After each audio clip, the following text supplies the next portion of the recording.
Hello everyone. It's good to see that so many members of the public have shown up for our presentation on the new housing development planned on the outskirts of Nhấn ĐUN. I'm Mark Reynolds and I'm Communications Manager at the development.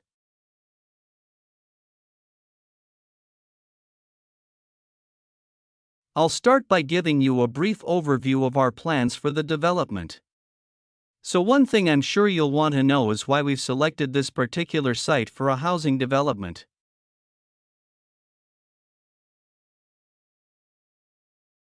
At present it's being used for farming, like much of the land around Nhấn ĐUN. But because of the new industrial center in Nhấn ĐUN, there's a lot of demand for housing for employees in the region, as many employees are having to commute long distances at present.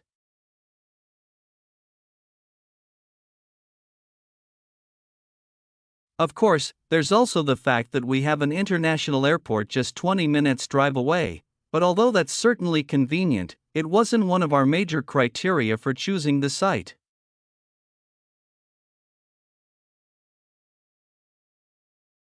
We were more interested in the fact that there's an excellent hospital just 15 kilometers away, and a large secondary school even closer than that.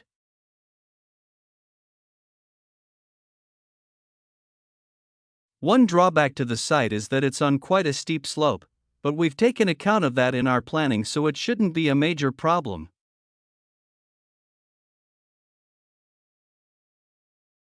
We've had a lot of positive feedback about the plans. People like the wide variety of accommodation types and prices, and the fact that it's only a short drive to get out into the countryside from the development.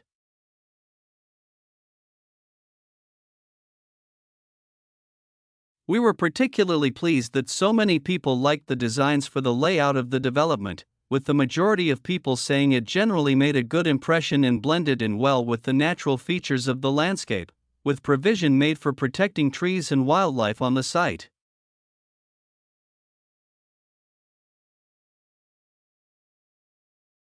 Some people have mentioned that they'd like to see more facilities for cyclists, and we'll look at that. But the overall feedback has been that the design and facilities of the development make it seem a place where people of all ages can live together happily.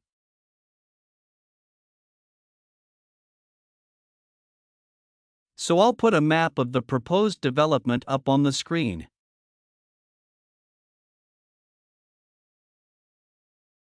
You'll see it's bounded on the south side by the main road, which then goes on to Nhấn ĐUN.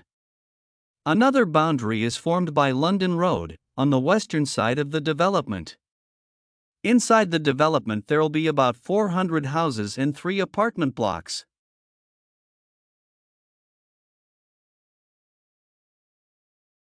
There'll also be a school for children up to 11 years old.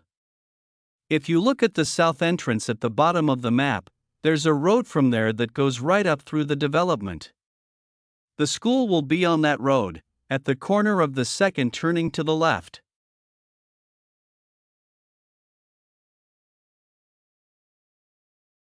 A large sports center is planned with facilities for indoor and outdoor activities. This will be on the western side of the development, just below the road that branches off from London Road.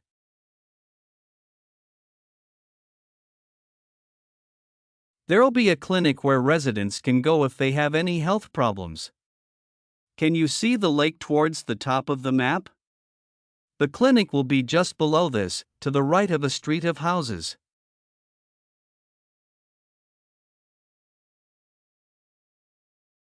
There'll also be a school for children up to 11 years old. If you look at the south entrance at the bottom of the map, there's a road from there that goes right up through the development. The school will be on that road, at the corner of the second turning to the left.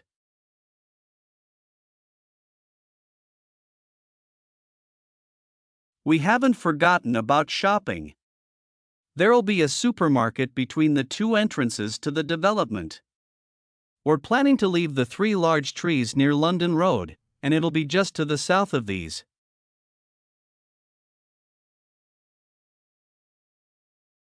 It's planned to have a playground for younger children. If you look at the road that goes up from the south entrance, you'll see it curves round to the left at the top, and the playground will be in that curve, with nice views of the lake.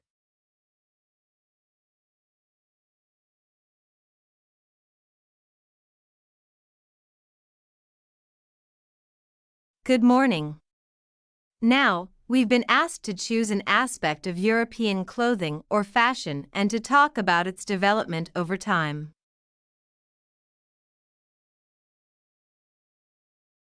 I decided to focus on a rather small area of clothing, and that's pockets. I chose pockets for two reasons, really.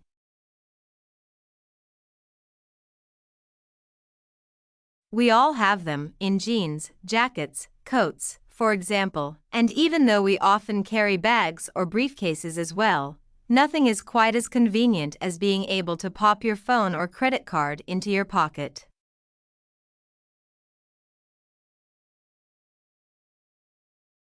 Yet, I suspect that, other than that, people don't really think about pockets too much and they're rather overlooked as a fashion item.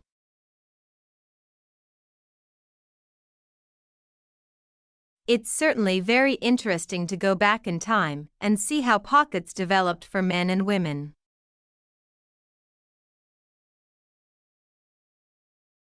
In the 18th century, fashions were quite different from the way they are now, and pockets were too.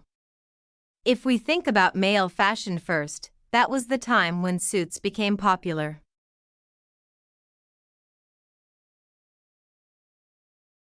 Trousers were knee-length only and referred to as breeches, the waistcoats were short and the jackets were long, but all three garments were lined with material and pockets were sewn into this cloth by whichever tailor the customer used.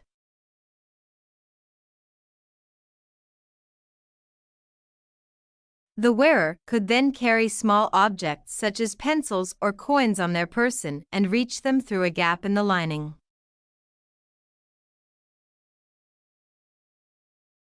Coat pockets became increasingly decorative on the outside for men who wanted to look stylish, but they were often larger but plainer if the wearer was someone with a profession who needed to carry medical instruments, a doctor or physician, for example.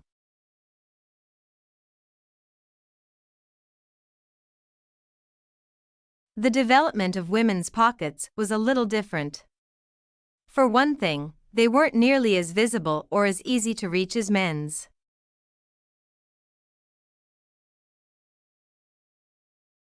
In the 18th and 19th centuries, women carried numerous possessions on their person, and some of these could be worth a lot of money. Women were more vulnerable to theft, and wealthy women, in particular, worried constantly about pickpockets.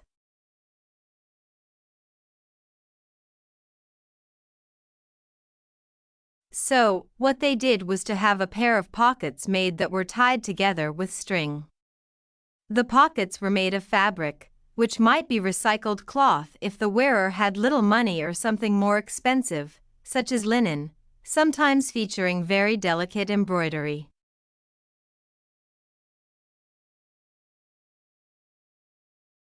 Women tied the pockets around their waist so that they hung beneath their clothes. Remember, skirts were long then, and there was plenty of room to hide a whole range of small possessions between the layers of petticoats that were commonly worn.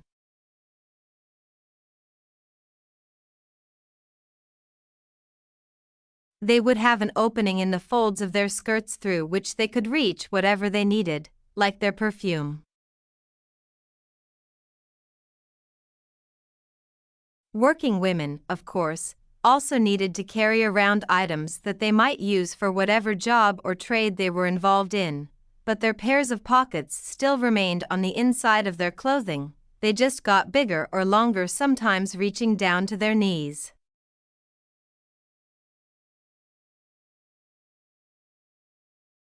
So the tie-on pockets went well into the 19th century and only changed when fashion altered towards the end of that period.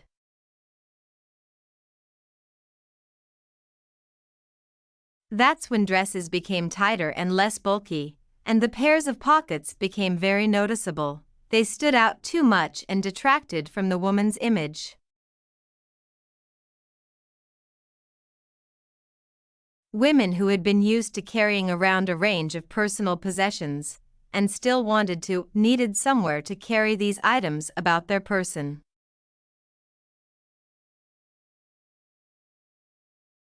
That was when small bags, or pouches as they were known, came into fashion and, of course, they inevitably led on to the handbag of more modern times, particularly when fashion removed pockets altogether.